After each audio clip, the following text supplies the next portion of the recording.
ഹേ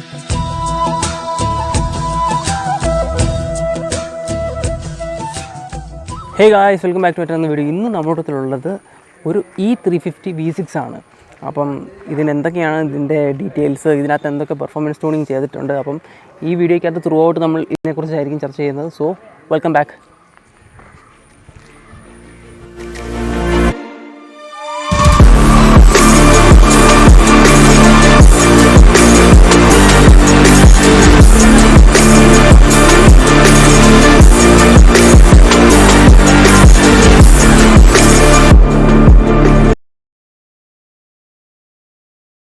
ഇതൊരു one of A kind ബിൽഡാണ്. കാരണം എന്ന് വെച്ചാൽ ഇതിൽ എയർ സസ്പെൻഷൻ വരുന്നുണ്ട്, പോരാതെ തന്നെ ഇത് സ്റ്റേജ് റീമാപ്പ് വരുന്നുണ്ട്. ഇതിൻ്റെ ഇഗ്നിഷൻ കോയിൽസും കാര്യങ്ങളും എല്ലാം മാറിയിട്ടുണ്ട്, സ്പാർക്ക് പ്ലഗും കാര്യങ്ങളെല്ലാം മാറിയിട്ടുണ്ട്. സോ ഇതെന്ന് പറഞ്ഞു കഴിഞ്ഞാൽ ഒരു വൺ ഓഫ് എ കൈൻഡ്, നമുക്ക് അധികം ആരും അങ്ങനെ ട്രൈ ഔട്ട് ചെയ്യാത്തതും, പക്ഷേ ഇതിനകത്ത് എനിക്ക് തോന്നുന്നു ഇന്ത്യയിൽ തന്നെ അത്യാവശ്യം നല്ല രീതിയിൽ ചെയ്തിരിക്കുന്ന ഒരു വണ്ടിയാണ്. പിന്നെ NGKയുടെ സ്പാർക്ക് പ്ലഗ്സ് ആണ് വരുന്നത്.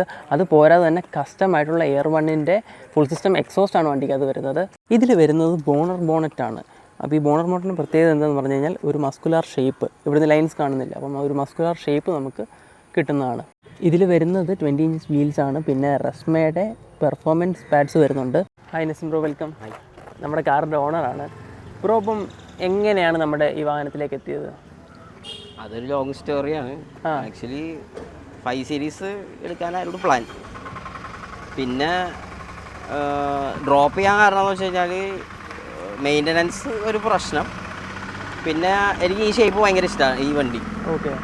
അപ്പോൾ അങ്ങനെ ഫൈനലി ഇതൊരു പെട്രോൾ വണ്ടി, 5 സീരീസ് പെട്രോൾ വണ്ടി ഇല്ല, ഭയങ്കര റയറാണ്. 335i ഒക്കെ ഉള്ളൂ, അത് ഭയങ്കര റയറാണ്. പിന്നുള്ളത് 523i അങ്ങനത്തെ മോഡൽസേ ഉള്ളൂ.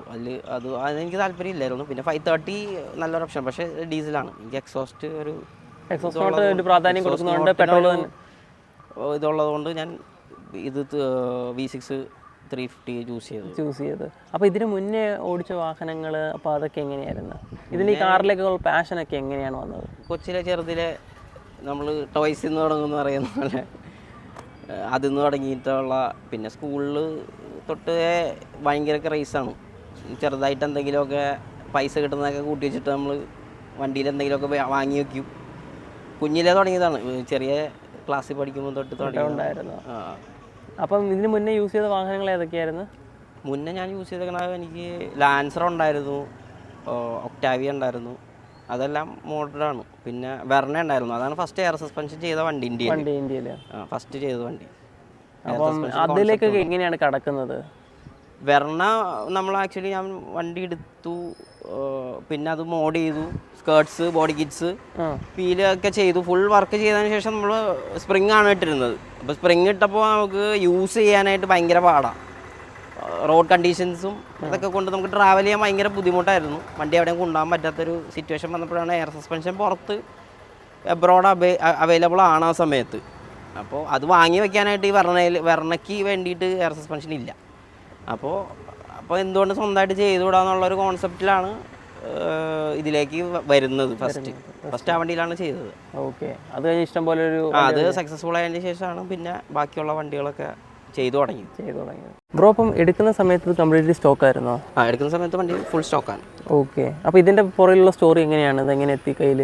ഇത് ആക്ച്വലി ഒരു വണ്ടി നോക്കാൻ ഡൽഹി പോയി, പിന്നെ അത് കിട്ടിയില്ല. പിന്നെ അങ്ങനെ ഞാൻ മുംബൈ പോയിട്ട് ഒരു ഫ്ലാറ്റിൻ്റെ അടി കിടന്ന വണ്ടി അത്. അപ്പോൾ ആളോട് ഞാൻ ഇങ്ങനെ അങ്ങനെ ചോദിച്ചു. പിന്നെ പുള്ളി അപ്പം നോ പറഞ്ഞു. പിന്നെ അത് കഴിഞ്ഞ് കുറച്ച് കഴിഞ്ഞ് പുള്ളി തരാമെന്ന് പറഞ്ഞു. ഓക്കെ. അങ്ങനെയാണ് വണ്ടി എടുക്കുന്നത്. വണ്ടി എടുത്തിട്ട് ഇപ്പോൾ ഒരു 5 years ആയിട്ടുണ്ട്. ഓക്കെ. എടുക്കുന്ന സമയത്ത് കംപ്ലീറ്റ്ലി എടുക്കുന്ന സമയത്ത് സ്റ്റോക്കായിരുന്നു. വണ്ടി 1 വർഷത്തോളം സ്റ്റോക്കായിരുന്നു. ഓക്കെ. അത് കഴിഞ്ഞ് ഞാൻ ഓരോ പാർട്സ് വാങ്ങി, എല്ലാ പാർട്സും വാങ്ങി വെച്ചതിന് ശേഷമാണ് വർക്ക് സ്റ്റാർട്ട് ചെയ്തത്. ബ്രോ തന്നെയാണ് ഇതിൻ്റെ എല്ലാ വർക്കും സ്വന്തമായിട്ട് ചെയ്തിരിക്കുന്നത്. അപ്പോൾ എടുത്തു കഴിഞ്ഞിട്ട് ഫസ്റ്റ് എന്തൊക്കെയാണ് ചെയ്തത്? ആദ്യം ഫസ്റ്റ് ചെയ്തത് ഇത് ടോട്ടൽ, അതായത് ഫസ്റ്റ് ഞാൻ ബോഡി കിറ്റ്, വീൽസ് എടുത്തു, ഫസ്റ്റ് ബോഡി കിറ്റ് എടുത്തു, സസ്പെൻഷൻ സാധനങ്ങളൊക്കെ എടുത്തു. അത് കഴിഞ്ഞാണ് സ്റ്റാർട്ട് ചെയ്യുന്നത്. ഫസ്റ്റ് ബോഡി കിറ്റ്സ് ഇൻസ്റ്റാൾ ചെയ്തിട്ട് പെയിൻറ്റ് ചെയ്തു വണ്ടി. ഓക്കെ. പെയിൻറ്റ് ചെയ്തതിന് ശേഷം വീൽസ് ഇട്ടു, സസ്പെൻഷൻ ചെയ്തു, പിന്നെ എക്സോസ്റ്റ് ചെയ്തു, മാപ്പ് ട്യൂണിങ് ചെയ്തു. അങ്ങനെ ഒറ്റയടിക്കാണ് ചെയ്തത്. എല്ലാം ഒറ്റയടിക്ക് ചെയ്തു. വണ്ടി ഫുൾ വർക്ക് കഴിഞ്ഞതിന് ശേഷമാണ് റോട്ടിൽ ഇറക്കിയത്. ഓക്കെ. അപ്പോൾ എത്ര നാളത്തെ ഒരു ടൈം സ്പാൻ ഉണ്ടായിരുന്നു? ഒരു വണ്ടി വാങ്ങി 1 വർഷം സ്റ്റോക്കായിട്ട് യൂസ് ചെയ്തു. സാധനങ്ങൾ വാങ്ങി വെച്ചതിന് ശേഷം പിന്നെ ഒരു 6 മന്ത്സ് അടുത്തെടുത്ത് കാണും. കയ്യിലൊന്നും മെഴുകുന്ന സമയമാണ് ഈ 1 ഇയർ ഉദ്ദേശിച്ചത്. 1 ഇയർ നമ്മൾ പാർട്സ് അന്നേരം എനിക്ക് എല്ലാ പാർട്സും കൂടെ ഒരുമിച്ച് വാങ്ങിക്കാനുള്ള ഫണ്ടില്ല.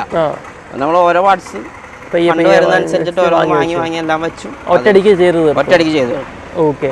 അപ്പം എങ്ങനെയുണ്ട് ലോങ് ഡ്രൈവ് എക്സ്പീരിയൻസും കാര്യങ്ങളൊക്കെ? ലോങ് ഡ്രൈവ് എക്സ്പീരിയൻസ് കുഴപ്പമില്ല. മൈലേജ് ഷോർട്ട് എന്നുള്ളൊരു ഇഷ്യൂ മാത്രമേ ഉള്ളൂ. വേറെ മെയിൻ്റെനൻസ് പരമായിട്ട് വരുമ്പോഴത്തേക്ക് എങ്ങനെയുണ്ട്? മെയിൻ്റെനൻസ് നോർമൽ മെയിൻ്റെനൻസ് ആണ്. ഭയങ്കര മെയിൻ്റെനൻസ് എന്ന് പറയാനില്ല. എന്നാലും അത്യാവശ്യം ഒരു പ്രീമിയം കാറിന്റെ ഒരു മെയിൻ്റെനൻസ്. പ്രത്യേകിച്ച് മെർസിഡീസിന്റെ പെട്രോൾ വേർഷൻസ് കുറച്ച് മെയിൻ്റെനൻസ് കൂടുതലാണ് ഡീസൽ വേർഷൻസിന്.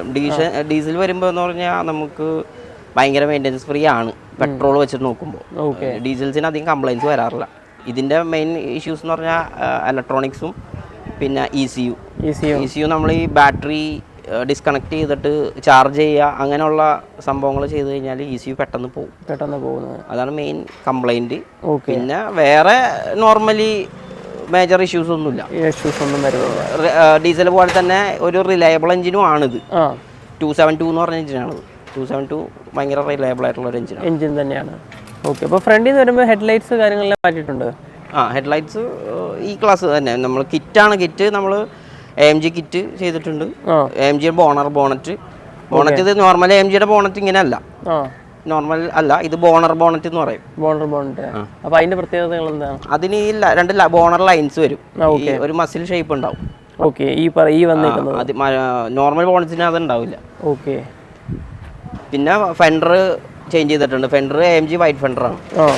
അത് സ്റ്റോക്കിനെല്ലാം 2 ഇഞ്ച് വൈഡറാണ്. സൈഡിലേക്ക് വരുമ്പോഴത്തേക്ക് സൈഡിൽ നമ്മൾ ചേഞ്ച് ചെയ്തത് സ്കേർട്സ് ആണ് ചേഞ്ച് ചെയ്തത്. പിന്നെ വീൽസ് അസാന്തിയുടെ ABL7 എന്ന് പറഞ്ഞ മോഡലാണ്. ഓക്കെ. ഇത് സിംഗിൾ ബ്ലോക്ക് അലൂമിനിയം ഫോർജ്ഡ് വീൽസാണ് വരുന്നത്. ഓക്കെ. അപ്പോൾ നമ്മൾ എഞ്ചിൻ ബേയിലേക്ക് വരുമ്പോൾ എന്തൊക്കെയാണ്? എഞ്ചിൻ്റെ ട്യൂണിങ് സ്റ്റേജ് 2 ട്യൂണുണ്ട്. പിന്നെ spark plugs, double tip iridium NGKയുടെ സ്പാർക്ക് പ്ലഗ്സ്, പിന്നെ വൈസ്റ്റക്കിൻ്റെ filter, after shock replacement. Okay. പിന്നെ AMSൻ്റെ പുള്ളി മാറ്റിയിട്ടുണ്ട്, ക്രാങ്ക് പുള്ളി മാറ്റിയിട്ടുണ്ട്. ഇത്രയാണ് എഞ്ചിൻ. പിന്നെ എക്സോസ്റ്റ്, ഫുൾ സിസ്റ്റം എക്സോസ്റ്റ് ഉണ്ട്. ഓക്കെ. ഇത്രയും കാര്യങ്ങളാണ് എഞ്ചിനിൽ ചെയ്തേക്കുന്നത്. എഞ്ചിനിൽ നമുക്ക് ലിമിറ്റ്സ് ഉണ്ട് ചെയ്യാൻ. ഓക്കെ. പിന്നെ ECU ഒറിജിനൽ ECU അല്ലത്, വേറെ ECU ആണ്. വേറെ ECU വാങ്ങിയിട്ട് അതിലാണ് ട്യൂൺ ചെയ്തേക്കുന്നത്. അപ്പോൾ ഇതിനെല്ലാം കൂടെ എത്ര രൂപ ഒരു ബഡ്ജറ്റും കാര്യങ്ങളൊക്കെ കാണും? ബഡ്ജറ്റ് അങ്ങനെ സ്പെസിഫിക് ആയിട്ട് ഞാൻ കാൽക്കുലേറ്റ് ചെയ്തിട്ടില്ല. അറൗണ്ട് എന്തായാലും ഒരു 10 to 15 ടോട്ടൽ ബിൽഡ്. ഓക്കെ. ബാക്കിലേക്ക് വരുമ്പോൾ എന്തൊക്കെയാണ് കറന്റ്? ബാക്കിൽ ഇതിൽ ബമ്പർ AMG ബമ്പറാണ്. പിന്നെ ഇതിനകത്ത് ചെയ്തേക്കുന്ന എയർ സസ്പെൻഷൻ്റെ ലേ ഔട്ട് ചെയ്തിട്ടുണ്ട്. ഓക്കെ. അതാണ് ഈ വണ്ടിയുടെ മെയിൻ ഹൈലൈറ്റ് ആയിട്ട് വരുന്നത്. നമുക്കതൊന്ന് കണ്ടാലോ? ഇതാണല്ലേ മെയിൻ ഹൈലൈറ്റ്? അതാണ് മെയിൻ ഹൈലൈറ്റ്. അപ്പോൾ ഇതിൻ്റെ പുറകിലെ സ്റ്റോറി എന്താണ്? ഇതിൻ്റെ പുറകിലെ സ്റ്റോറി, എനിക്കിത് പുറത്തെ വണ്ടികളിലൊക്കെ ഈ ലേ ഔട്ട്സ് ചെയ്തേക്കുന്നത് ഭയങ്കര താല്പര്യമുള്ള കാര്യം. അപ്പോൾ അങ്ങനെ സ്വന്തമായിട്ട് ഞാനൊരു ഡിസൈൻ ചെയ്തിട്ട് ഓൺ വണ്ടി ആയതുകൊണ്ട് നമ്മൾ എയർ സസ്പെൻഷനാണ് നമ്മൾ മെയിനായിട്ട് ചെയ്യുന്നത്. ഓക്കെ. സോ എന്തെങ്കിലും ഹൈലൈറ്റ് കൊടുക്കണം എന്നുള്ളതോ അങ്ങനെ ഒരു ഇതുള്ളതുകൊണ്ട് ഈ ഒരു കോൺസെപ്റ്റ് ചെയ്തത്. ഓക്കെ. അപ്പം ഇതിനെന്തെങ്കിലും റെഫറൻസോ കാര്യങ്ങളോ അങ്ങനെ എന്തെങ്കിലും ഉണ്ടായിരുന്നു? ഇല്ല, റെഫറൻസ് ഒന്നും ഉണ്ടായിരുന്നില്ല. ഇതെല്ലാം കസ്റ്റമൈഡാണ്. ടാങ്ക്, കംപ്രസറും സോളിനോയിഡ് മാത്രമാണ് കമ്പോണൻ്റ് ആയിട്ടുള്ളൂ. ബാക്കിയെല്ലാം ബിൽഡ് ചെയ്തെടുത്തതാണ്. പൈപ്പ്സും ടാങ്ക്സ് ഒക്കെ കസ്റ്റമാണ്. ഇതെങ്ങനെ വരച്ചെടുക്കുമായിരുന്നു ആദ്യം? ഇത് ഡ്രോയിങ് ചെയ്തിട്ട്, റഫ് ഡ്രോയിങ് ചെയ്തിട്ട്, പിന്നെ നമ്മൾ 3D ഡ്രോയിങ് ചെയ്തിട്ട് പിന്നെ ഡെവലപ്പ് ചെയ്തെടുത്തതാണ്. ഓക്കെ. അതിലെന്തെങ്കിലും പ്രത്യേകതകൾ അങ്ങനെ എന്തെങ്കിലും ഉണ്ടോ? നോർമൽ അല്ല, ഇത് താഴെയിട്ടേക്കുന്നത് റോസ് ഗോൾഡ് സ്റ്റെയിൻലെസ് സ്റ്റീലാണ്. ഓക്കെ. പിന്നെ അതിൻ്റെ മാറ്റ് ഫിനിഷ് സ്റ്റെയിൻലെസ് സ്റ്റീൽ ടാങ്ക്സ് 3 എണ്ണം, പിന്നെ ഹാർഡ് ലൈൻസ്, പിന്നെ 2 കംപ്രസർ ഉണ്ട്. ഓക്കെ. ഇതെപ്പോഴും ബൂട്ട് തുറക്കുമ്പോൾ മാത്രം ലൈറ്റ് ചെയ്തിരിക്കും? ബൂട്ട് തുറക്കുമ്പോൾ മാത്രം ലൈറ്റ് കത്തുള്ളൂ. ഓക്കെ. ഓഫ് ചെയ്യാനുള്ള ഓപ്ഷനും ഉണ്ട്. ഇന്റീരിയറിലേക്ക് വരുമ്പോൾ എന്തൊക്കെയാണ് ഇതിൽ നോർമൽ? ഇന്റീരിയറിൽ മേജർ ഒന്നും ചെയ്തിട്ടില്ല ഞാൻ. ചെറിയ കാർബൺ ചേഞ്ചസ് ഉണ്ട്. പിന്നെ സീറ്റ്സ് ഇത് സ്റ്റോക്ക് ബ്രൗൺ ഫിനിഷ് തന്നെ ആയിരുന്നു. ബ്രൗൺ ലെതർ തന്നെയാണ് കമ്പനി സ്റ്റോക്ക്. അപ്പോൾ അതുകൊണ്ട് എനിക്ക് വണ്ടി ബ്രൗൺ ആയതുകൊണ്ട് ഞാൻ പിന്നെ അത് ചേഞ്ച് ചെയ്തില്ല. റൂഫൊക്കെ കമ്പനി ബ്ലാക്ക് തന്നെയാണ്. ഓക്കെ, വരുന്ന അങ്ങനെ തന്നെ ബ്ലാക്ക് ആയിരുന്നു. സൺറൂഫും കാര്യങ്ങളൊക്കെ വന്നിട്ടുണ്ട്. അപ്പോൾ അതുകൊണ്ട് ബ്ലാക്കും ബ്രൗണും കോംബോ ആയതുകൊണ്ട് ഇന്റീരിയർ ഒന്നും ചെയ്യേണ്ടി വന്നില്ല. പിന്നെ കാർബൺ ട്രിംസ് ആഡ് ചെയ്തു. പിന്നെ സസ്പെൻഷൻ്റെ കൺട്രോൾ, എയർ സസ്പെൻഷൻ്റെ കൺട്രോളും കാര്യങ്ങളും, പിന്നെ അതിൻ്റെ ഡിജിറ്റൽ ഗേജ്. ഓക്കെ, പിന്നെ ഇതിലൊന്ന് കുറച്ച് സ്വിച്ചസും കാര്യങ്ങളൊക്കെ നമ്മൾ കാണുന്നുണ്ടല്ലോ. സ്വിച്ചസ് പാഡൽ ഷിഫ്റ്റ് ഉണ്ട്, ഇത് എക്സ്റ്റൻഡർ ചെയ്തിട്ടുണ്ട്. പിന്നെ സ്വിച്ചസ്, മെയിൻ സ്വിച്ചസ് ഇതൊക്കെ തന്നെയാണ്. ഇതൊക്കെ എല്ലാം സ്റ്റോക്ക് സ്വിച്ചസ് ആണ്. ഇതിൽ ഒരുപാട് സ്വിച്ച് ഉണ്ടെന്നുള്ളതാണ് ഈ 212 വണ്ടിയുടെ പ്രത്യേകത. ഒരുപാട് സ്വിച്ചുകളുണ്ട് ഇതിന്.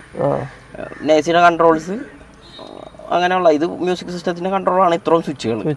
സ്റ്റിയറിംഗിൽ അതിന് തന്നെ ആയിരിക്കും വരുന്നത് കോളും. അത് നോർമൽ സ്വിച്ചസ് ആണ്. നോർമൽ വണ്ടിക്ക് എല്ലാ വണ്ടിക്കും വരുന്ന. ആകെ എക്സ്ട്രാ ഉള്ളത് പാഡൽ ഷിഫ്റ്റ്സ് ഉണ്ട്. പാഡൽ ഷിഫ്റ്റ് എക്സ്റ്റൻഡറും ചെയ്തിട്ടുണ്ട്. അങ്ങനെ ആകെ ഉള്ളത്. പിന്നെ ഡിജിറ്റൽ ഗേജും ഇതിന്റെ കൺട്രോളറും, സസ്പെൻഷന്റെ കൺട്രോളറും. എന്തൊക്കെയാണ് കുറച്ച് പോരായ്മകൾ ചോദിച്ചു കഴിഞ്ഞാൽ ഫേസ് ചെയ്യേണ്ടി വന്നേക്കുന്നത്? പോരായ്മകൾ ചോദിച്ചു കഴിഞ്ഞാൽ എനിക്കിനി ഇതിന്റെ സ്റ്റിയറിംഗ് ഞാൻ മാറ്റിയിട്ടില്ല. അതൊരു എനിക്ക് മാറ്റണം എന്നുണ്ട്, പക്ഷെ ഞാൻ മാറ്റിയിട്ടില്ല. ഓക്കെ, സൂൺ ഉടനെ തന്നെ മാറ്റം.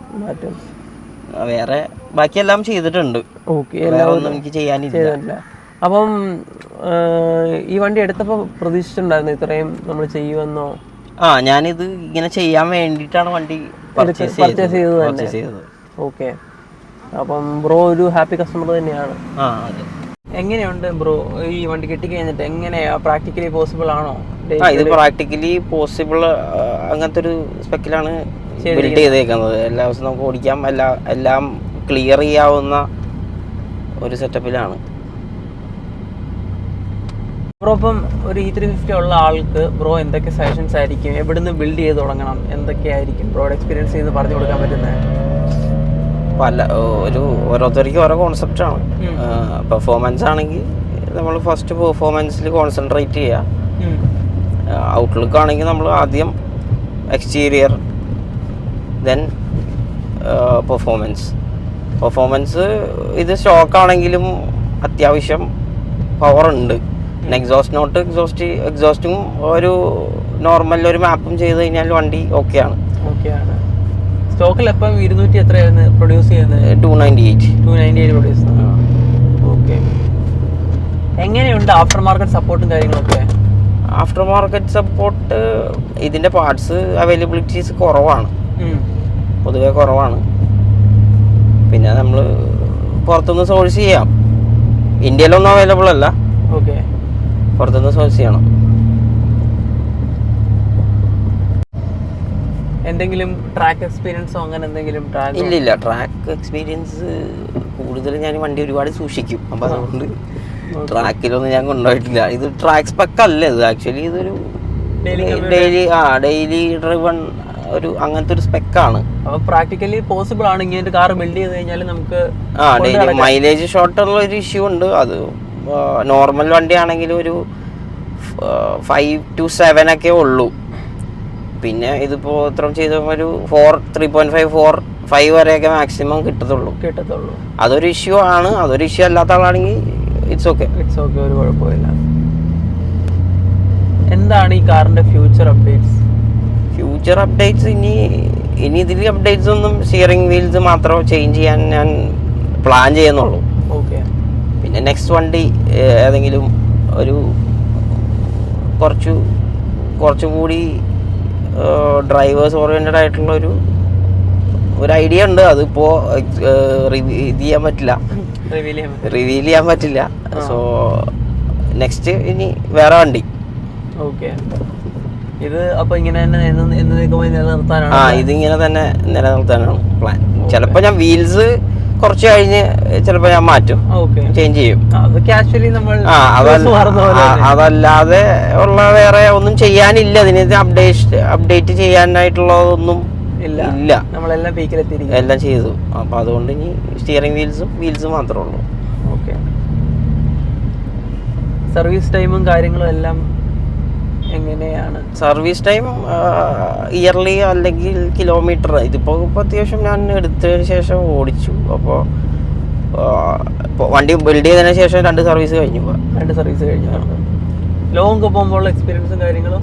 ലോങ് പോകുമ്പോഴും വണ്ടി കംഫർട്ടബിൾ ആണ്, ഡെയിലി യൂസ് ചെയ്യാം, പ്രശ്നങ്ങളൊന്നുമില്ല. മൈലേജ് ഇഷ്യൂ നേരത്തെ പറഞ്ഞ പോലെ അതൊരു ഇഷ്യൂ മാത്രമേ ഉള്ളൂ, അല്ലാണ്ട് വേറെ ഇഷ്യൂസ് ഒന്നുമില്ല.